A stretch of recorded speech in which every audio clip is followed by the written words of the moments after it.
All right, ladies and gentlemen, welcome to another episode of the Irrational Confidence Podcast. We're talking college football and we're recapping week number 9. It's almost that time. We're about ready to release the college football playoff rankings for the very first time this season. But first off, I'm joined by my co host, the man who is responsible for the uptick in Makers Mark's quarterly profit increase this month. My co-host, Fresh. How you doing, buddy? Haps, doing pretty good. Unfortunately, witnessing a disaster in the NFL right now with the Packers being terrible. But all in all, college football weekend was pretty solid. Yeah, it was a really good weekend. Some interesting games to talk to. We're going to get to those, and then we're also going to get to maybe previewing the early college football playoff rankings. That first ranking about ready to come out. Finally, going to start talking about people that are actually watching the games instead of some random AP voters or just people who look at stat sheets. So, Fresh, let's get to it. The weekend winners and losers. Who you got for a first winner? First winner, my Georgia Bulldogs, taking care of business, beating Florida, jumping out to a 28-3 lead. Kind of feel at halftime it was maybe a combination of the guys sort of mentally moved on to Tennessee, or the Gators got charged. They wanted to fight back, and that third quarter was a little rough with 3 turnovers, but rallied and still won by 22, covered the spread. Um, a lot of learning opportunities in the second half that I think they can take towards the Tennessee game. They still have not played their perfect football game, but they played well. Brock Bowers, what else can we continue to say? I think the NFL teams are salivating, especially some people who are Jaguar fans and want some offensive weapons. Um, and what he did, Stetson Bennett, still struggled a little bit in Jacksonville. He obviously the team played well to get the W, but he still has a lot of room to improve and had some bad throws and had some good throws. This team's going to have to definitely even play better and get everything together for Tennessee. But all in all, when you beat Florida 5 of the past 6 years, in the past 2 games, they beat them by 20 plus, the first time since World War II. Really can't complain. It's always good to see the Gators leaving the stadium early. And another interesting stat at the end of this past week, there's only 2 teams in the country that are averaging over 300 yards passing and running, averaging over 200 yards rushing a game. And one's TCU and the other is Georgia. So offense is definitely there. They're able to rally and get it done. But great job of the Dogs across the board. And hopefully they springboard and use that as a motivation to move forward the rest of the year. Yeah, the tight ends for Georgia were phenomenal in this game. So impressive win by the Georgia Bulldogs, and it leads us into next week, and we get our matchup between Georgia and Tennessee. It's a big one's going to wind up being our game of the week for sure. All right, Fresh, my first winner is going to go to Manhattan, Kansas, and the Kansas State Wildcats just absolutely dominating the Oklahoma Cowboys. This is absolutely ridiculous. 48-0. The fact that you held the Cowboys to no points in this entire game, and they did this without Martinez too, which was the most impressive thing to me. You hold Oklahoma State to 217 total yards of offense, almost 500 yards of offense out of Kansas State. Deuce Vaughn was absolutely incredible, 158 yards out of him and a touchdown there. But I was just so impressed by the Kansas State defense. They really came up, showing up the play today on Saturday, and they dominated in every way, shape, or form. And Oklahoma State had another, like, kind of one of those games that left you scratching their head. They had 3 turnovers and really hurt the Cowboys' chances there in the Big 12 there. I mean, it's interesting now that you see Oklahoma State was ranked number 9 in the country. K-State was number 22. But now Oklahoma State has 2 losses in conference play, and Kansas State only has that one. So interesting to see what the final weeks are going to lead in the Big 12 there before we get to that Big 12 title game. Yeah, Oklahoma State definitely have exited the college football playoff chat. They still might squeak into the Big 12 title game, but that was an embarrassment. No Spencer Sanders on your end either, but you're playing a back quarterback, and they did not show up at all. All right, Fresh, who else you got? Talk about another team that didn't show up that's ranked. Wake Forest did not show up. 8 turnovers versus Louisville. I know we talked about, Miami having 8 turnovers a couple weeks ago. Louisville Cardinal forced 8 turnovers, and Malik Cunningham ran all over. Big win for Louisville. Big winners in my book, the way that defense, because usually we don't really look at Louisville for playing defense. And you come out there, you force 8 turnovers, and then you let Malik Cunningham run all over them. Big statement win. I know Scott Satterfield's been under the fire there for the Cardinals, and he's supposed to come in there and make them take them next level. Sort of have still been treading water for a while, but that's a big win at home and might be spurring future advancements for the Cardinals in upcoming years and taking that Wake. But it's a big W for them. Yeah, it's interesting that Louisville has already played 6 of their conference games already, where a lot of other teams have only played 4 at max 5 conference games, which is interesting. They got big matchups this weekend against James Madison, who's had a great year so far with over there. Yeah, big. JMU. You got Kentucky at the end of the year, so that's a reason why they have those conference games so front loaded and tricking it out. But it's a solid win. It actually shows that hey, they're still relevant in football. Basketball season still has not started in Kentucky yet. Yeah. So my next winner here, fresh, is the Illinois Fighting Illini. They're moving on 7-1, beat the Nebraska Cornhuskers. Chase Brown, 32 carries, 149 yards, and a touchdown there. Absolutely, you saw this in Nebraska in this game. Nebraska was kind of hanging around. We had flipped around. We were watching different games. The Georgia game was starting to get out of hand, so we flipped over. We saw, the K-State was blowing out Oklahoma State, so we flipped over to Illinois versus Nebraska. It's great to see Illinois winning with more than just their offense. Their defense held Nebraska to 9 first downs, 2 for 12 on third down there. It was just absolutely, they put the boots to them. Amazing job. Forced 4 turnovers from the Cornhuskers, who had kind of thought they could a little bit rebound here and maybe make a run for that wide open West, but Illinois just kind of slammed the door on all of that talk and moved to 7-1 and 4-1 in conference play. So great job out of the Illini. Illinois is the real deal. Coach Brett Bielema just doing exactly what he did at Wisconsin: build an offensive line, build a defense, and run the football. Really interested. Can't wait for that Purdue game in a couple of weeks, and then obviously Illinois and Michigan will definitely be a big battle, and they will have a say one way or the other in the race for the Big Ten and the race for the playoff. All right, Fresh, who you got next? Talk about a team that's trying to make their voices heard in the race for the playoff. Notre Dame going up to Syracuse, big W. And I mean, they owned it from the opening interception by Joseph, right back, taking it back for 6. They supplanted their dominance. The defense played well. They took care of Syracuse, and that sets up a nice little tasty matchup here in South Bend up this upcoming week when they take on Clemson. And I think I speak for Ohio State fans. I speak for America that everybody's cheered for Notre Dame. They take down Clemson. Clemson and the ACC is basically out of the playoff, open up the bid, but also a Notre Dame win strengthens some of that, that their resume for Ohio State. Yeah. And just impressive job out of the Irish there. I had them also as a winner for me too, Fresh. Fresh, then I got to go. You jumped the gun because Notre Dame was my next one there. But so I'll go my next one here and say Tennessee Volunteers. I don't think any of us saw a 44-6 boat racing of the Kentucky Wildcats. Jalen Hyatt, 14 touchdowns now in the year, had 5 catches for 138 yards, put in 2 more scores there.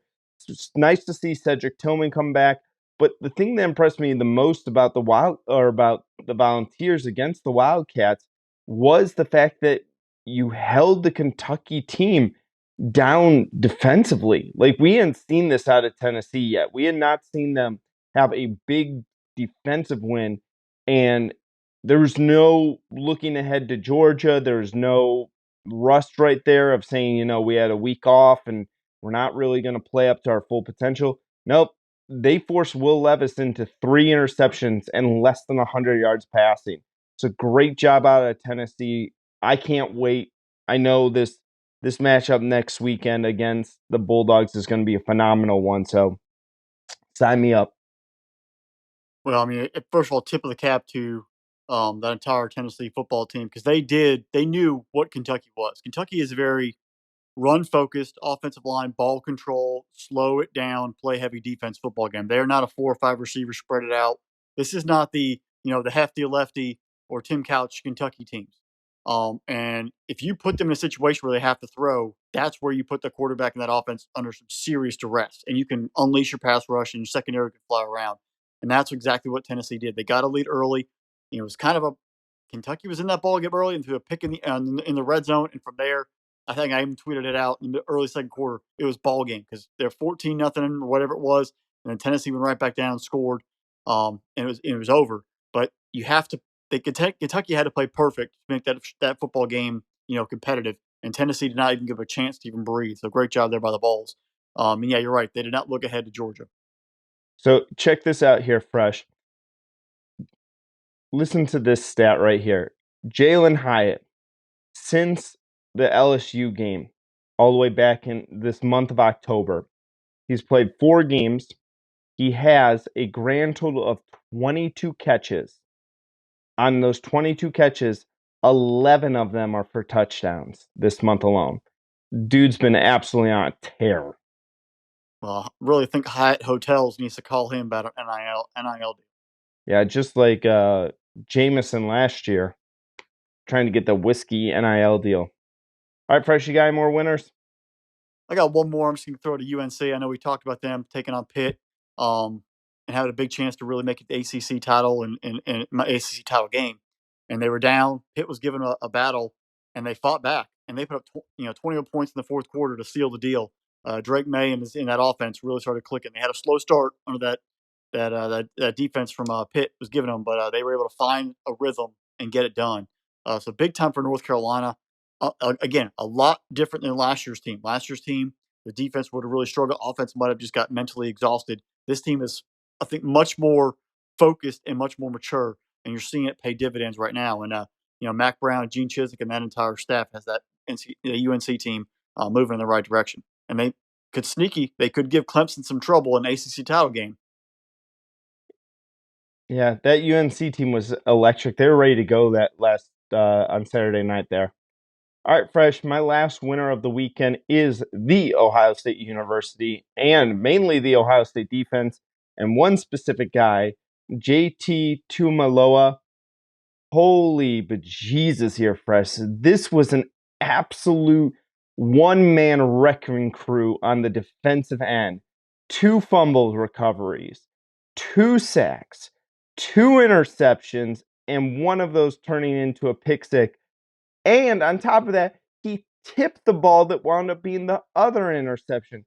Dude had a game on Saturday, single-handedly kind of led the defense back on. Ohio State was kind of just playing from behind that whole game against the Nittany Lions, and then all of a sudden they just opened the floodgates in the fourth quarter to kind of pull away for a very pesky Penn State team. And it looks like Penn State now has a clear path to, they're going to wind up being 10-2 on the season.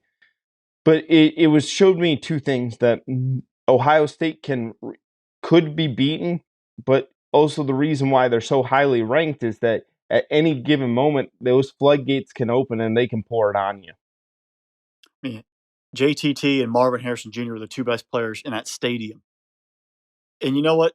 Outside of the NFL game today when the Eagles were playing, they might have been the 2 best football players in the state of Pennsylvania this past weekend. They were fantastic. And don't forget Marvin Harrison Jr. with 10 catches for 185 yards. But hey, I got to give a shout out to Parker Washington for the Nittany Lions. We've always been waiting for it's been a while since Penn State's had they had Dodson a couple years ago, but looking at Washington, and he was impressive in that game. He kind of tore up the Buckeyes secondary, so good job out of him. All right, Fresh, you got losers for the weekend? My first loser is probably a lot of people. Hopefully not the number's very large, but anyone who had to sit through, witness that Virginia-Miami double overtime, 14-12, whatever it is. Probably the word I can't use on a podcast or in public, but it was abysmal, terrible, painful. It's like watching paint dry. Man, Miami, we had some high hopes for you, and it's just that entire program needs to do a reset. Figure it out, find a soul, because right now there is not even a swagger, there's not a soul in the Hurricanes program. And Virginia, Tony Elliott, new head coach, Bronco Mendenhall had a great program last year.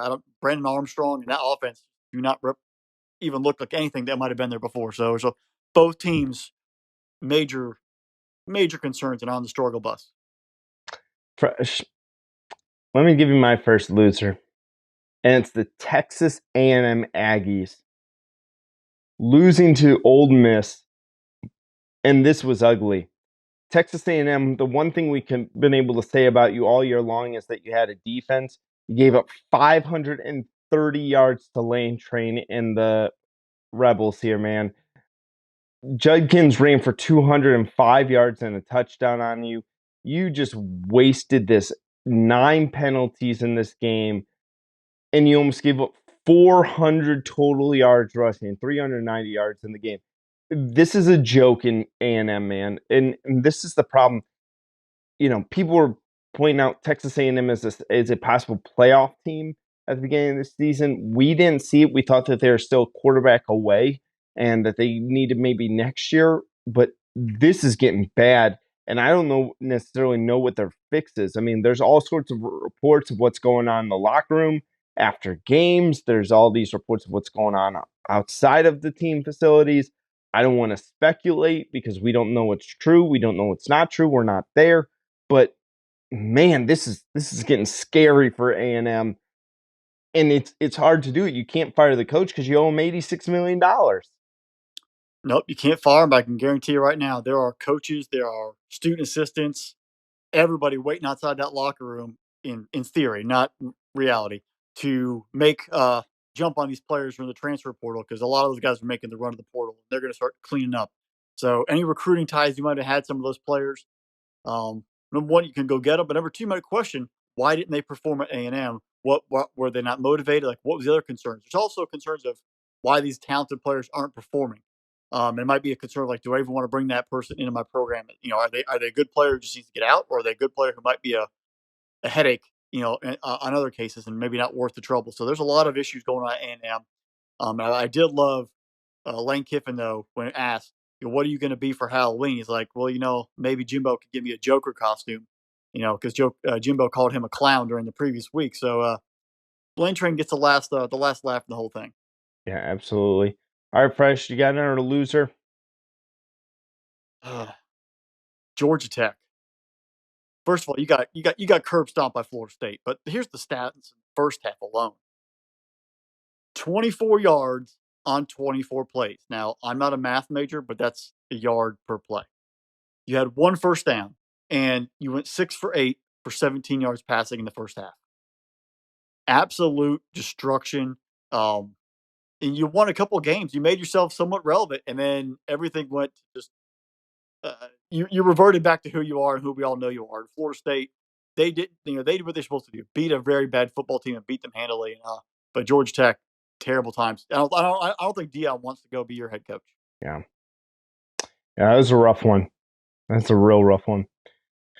All right, Fresh, my next loser, man. And it stinks that because I've been so high on this team, but this was not a typical game by them. And that's the Cincinnati Bearcats, man. Going down to Orlando. And one thing I'd always been able to say about Luke Fickell is sometimes offensively they might not be the best team, but man, Cincinnati's defense usually shows up to play. They gave up 30 first downs to the Knights, 505 of yards of total offense. They couldn't stop a paper bag from blowing in the wind over here. This was a absolutely just boat racing. I know it's only, UCF scored 13 points and 15 points in the second half to kind of win this game, but this is just pure domination by the Knights on the Bearcats, man. Cincinnati, you were the first team to make the playoff that wasn't from a Power 5 school. You're been a really, really good program over the last couple of years. This is not a type of game you have, so bad job out of them. But I fully expect the Bearcats to bounce back next weekend. That was their first loss versus an unranked opponent in the last 38 games versus an unranked team. Wow. That just shows pure dominance they've had. And the law of averages, they didn't play very well. UCF didn't play well, but they found a way to get a W. But Cincinnati, probably a good thing for the program to sort of level set them all. That's good, though, to say that because, Fresh, it shows the level of expectation we've kind of grown to have for Cincinnati. And it's a good thing to have a level of expectation like that. Too many times people are like, oh, well, what do you expect? I expect you to win. Mm-hmm. Expect to win. That's what your motto should be. Yeah. All right, Fresh, you got any more losers? I got one more. I got one more too. Boston College losing to UConn. I mean, UConn now, a program that had no wins or terrible for a while, they are actually at 4 wins, and they might actually make a bowl game. But Boston College, you're now 2-6. We thought you'd be much more competitive than this, and that's just a major clunker. That should have been a gimme win on your schedule. Maybe you thought it was. You walk through and get it, but the fighting Jim Mora juniors took care of business and got the W. And as a side note, if you didn't see College Game Day this past Saturday, check out the clip about the Moore's household that's haunted. It was pretty legit. There was some creepy stuff going on there, but watch the clip; it's pretty good. Yeah. That was a scary game to watch too, man. Oof. Definitely. Last one that really scared the bejesus out of me, man, is bad job out of the South Carolina Gamecocks. Had gotten to being ranked in the top 25. You get Missouri this week, and this was just bad. This is just winds up being like bad football. And you're at home. You're at home and you put up 10 points. That's it. You had 32 rushing yards on 23 attempts. You only held the ball for 23 minutes in this entire game. This was awful job out of South Carolina. I know we were talking about how, it looked like South Carolina was starting to get better, Missouri, Vanderbilt, Auburn, they've been bottom feeders kind of in the SEC. South Carolina, you also have been kind of considered a bottom feeder out of the SEC, but you're starting to string some couple wins together. Things were starting to look on the up and up for South Carolina, and then you go lay an egg like this against Missouri. This is not a game you lay an egg in.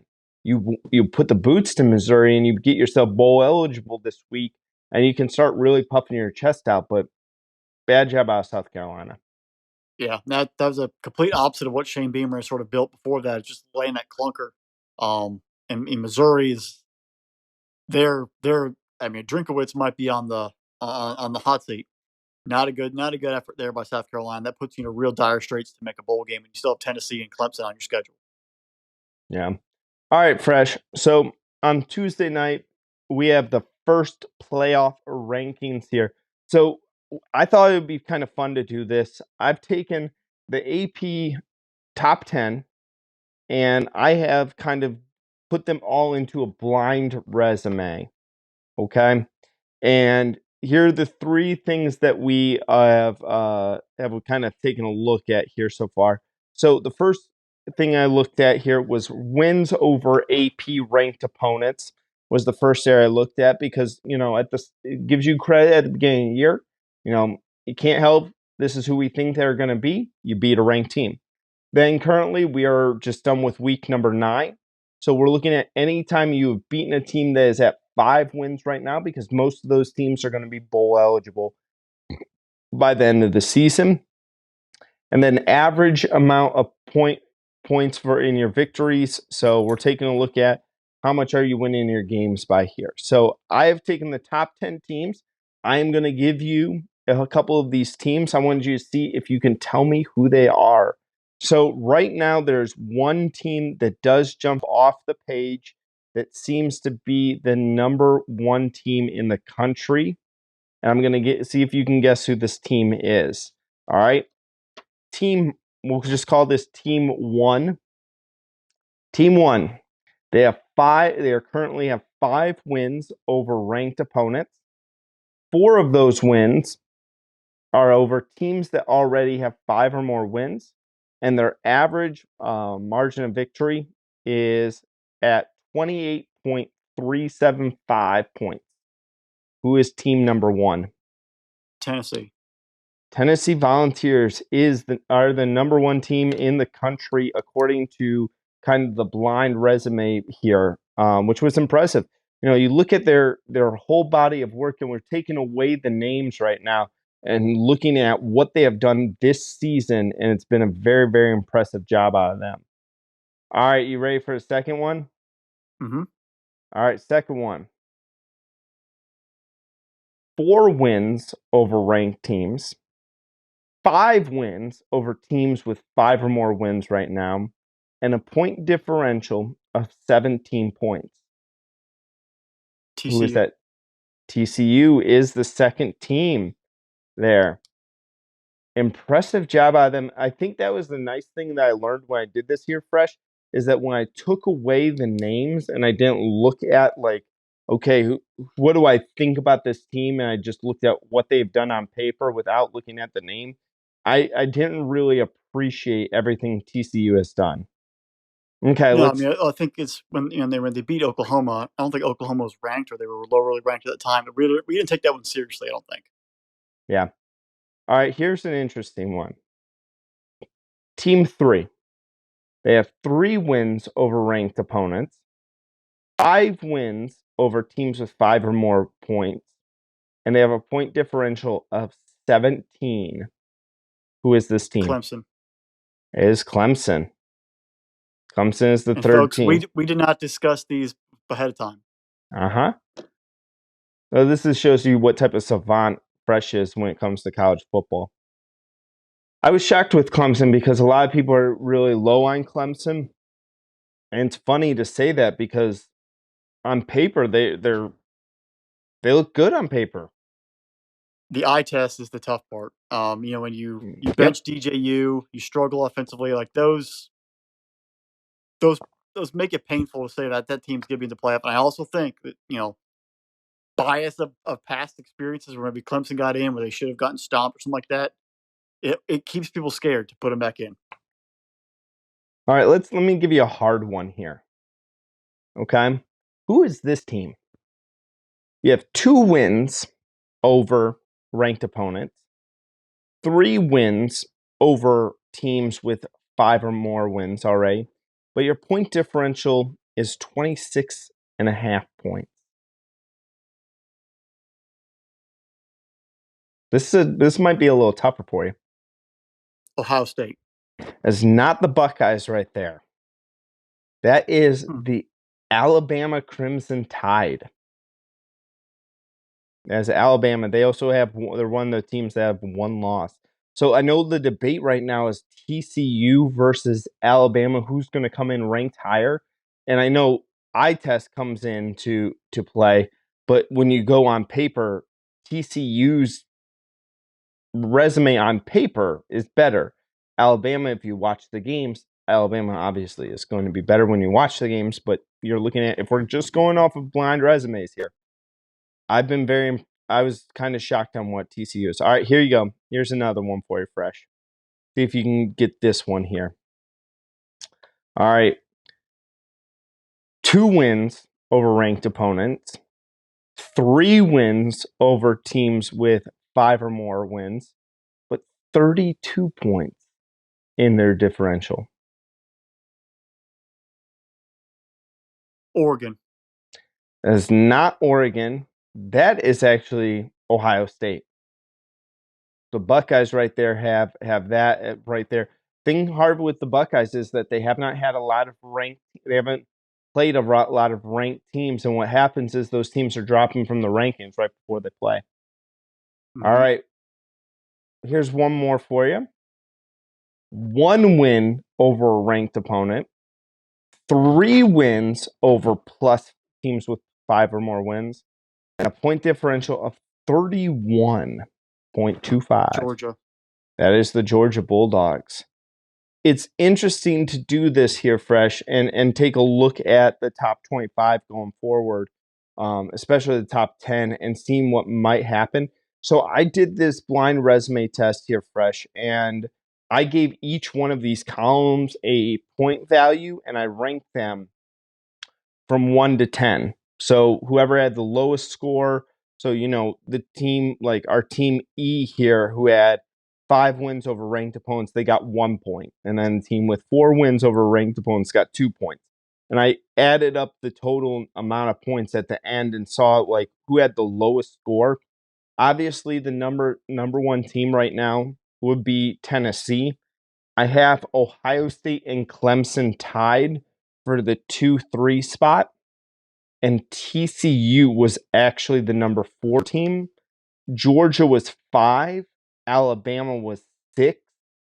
7 was UCLA, which shocked me. How are they 7 when they lost to Oregon? So I didn't account for a loss. I didn't account Well, for any losses. So because the game they could still win the Pac-12. They beat USC. They're in the Pac-12 title game versus Oregon. All right, because here's UCLA's resume: 2 wins over ranked teams, 4 wins over teams with 5 or more wins, and a point differential of 15. Here's Oregon's: 2 wins over ranked teams, so it's the same as UCLA. They only have 1 win over a team with 5 or more wins, and that is UCLA. Oregon has not beat a team that currently has 5 or more wins right now. Their but the point, head-to-head means absolutely nothing right now, and that doesn't make much sense. well, yeah, but then Because that's you can't talk about the future. You got to talk about where they should be ranked right now. right. And I'm talking about Because blind there's so many more games resumes. to play. I'm talking about blind Yeah, but like, resumes here. but you said UCLA, you get them credit for playing for a title. They could still win. How could they Mm-hmm. still win? Like it should be right now. If you lost the head-to-head, that should matter. Yeah, and I would probably, if I took that into account there, I'm just looking at where these teams are like within their overall resume. The difference is, and here's the thing with Oregon, 14 their differential is only 14 points because Well, that it's because loss they got beat by 40 plus. by Georgia. Yep, and that really hurt them. So I do have, if you take in losses into consideration, and you put the teams that don't, the undefeated teams would go in this order: Tennessee, Clemson, Ohio State would be tied, like we said, TCU, Georgia, and then Michigan. Alabama would be the first lost team if you did head to head. Oregon, UCLA, and USC would actually be the 10th team. USC's resume is very bad. Mm-hmm. USC, I mean, we know that they have Notre Dame and UCLA. Those are really the 2 big ones they have to get. yeah, well, they have 0 wins over ranked opponents right now, but that's their schedule. Interesting to do Mm-hmm. it this way here, Fresh. It was interesting to take a look at this team. Yeah, I mean, it's gonna be interesting to see what they come out with on the rankings on Tuesday. But we got Michigan, Ohio State coming up. You have Clemson, Notre Dame, which will or even title games from there. Georgia, Tennessee, obviously. There are a lot of games that are gonna really dictate how this whole thing plays out. And as we've seen before, many years where chaos ensues, whether it's the BCS, whether it's the playoff, chaos ensues in November, and very rarely do you have four undefeated teams all making the playoffs as well, which is also another thing to keep an eye on. Yeah, it's going to be a fascinating thing. I just can't understand, like, if you guys are at this point, if you're taking a look at anything more than, play on the field, it's set up for a great stretch run. Like, I looked at Georgia's future schedule. They have everything in front of them to really make a statement, even if they didn't win the SEC, to get in there because of what they have at the end of their schedule. You take a look at, there's almost like an elimination game between Ohio State and Michigan sitting there at the end of the season. Both of them have a nice road to both being undefeated at their part. And then, does Notre Dame play spoiler this weekend? This is our first chance of a team that's kind of out of it playing spoiler. And after what we saw Notre Dame do to Syracuse this weekend, watch out, Clemson. Like, it's a high I mean, possibility. their defense has played well except for the Marshall game. Even with Stanford and Marshall, their defense played well. The offense turned it over a lot, and they beat UNC handily. Yeah. So they could cause some trouble. And it's pretty funny where I've seen a lot, and I'm sort of thinking about it, this afternoon, where expanding the playoff to 12 teams, let's just say, out instead of the 4, the Michigan Notre Dame game doesn't mean as much in the playoff perspective. The Georgia Tennessee game doesn't mean much as in the playoff perspective because you become one of the 12 teams. You have one loss, you're in. You sort of go from there. By having it only 4, these games are in essence quarterfinals, or these are putting out basically the Sweet 16 we are playing right now. When you get those big games, big matchups, and it puts more pressure on the regular season. So that's where the toss up is. Do you want playoffs where more people get in, or do you want these games in the regular season, especially in November, to mean more because it is a deciding factor to get into the playoff, and you all basically have a playoff in essence with the regular season already in play. Yeah. All right, Fresh. Well, we got a lot to talk about on Tuesday night, and hopefully we got some really cool stuff coming up at you guys here in the near future. So you guys have been listening to another episode of the Irrational Confidence Podcast. We're part of Spinnable Sports, so make sure you're going to spinnablesports.com. Yep, that's spinnablesports.com and checking out everything that is over there right now. Special thanks to our producer, Drew. Without him, none of this is possible, so we want to make sure we give him a shout out. Make sure you like, subscribe wherever you get your podcast from, whether that's Apple, Spotify, Good Pods, Google Pods, Amazon Pods. I don't know all those pod places. You know I don't know them all. Like, subscribe, leave us that 5-star review because you know Fresh and I, we're those 5-star prospects. If you're watching this on the YouTube, make sure you subscribe to our channel, Spinnable Sports, and hit that notification bell so you can get updated every single time we release a new episode. We're pulling up subscribers there. It's great. Love all the people that are watching those videos there. Also, make sure you are following us on Twitter.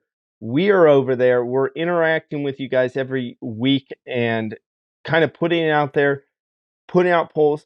Poll for week number 10 is up. Probably will be wrapping up right as this episode's coming out. So make sure you vote in those polls. Give us your input. Who do you want to see us talk to about next week? Looks like it's going to be Army Air Force. That's going to be a fun one. We have not talked a whole lot about those two teams. I'm excited to get into the military academy of Sarah Fresh. I know you are a little bit closer to the military academies for your family there, but this is going to be a fun weekend, week number 10 coming up, and we're all kind of barreling towards rivalry week at the end of the month.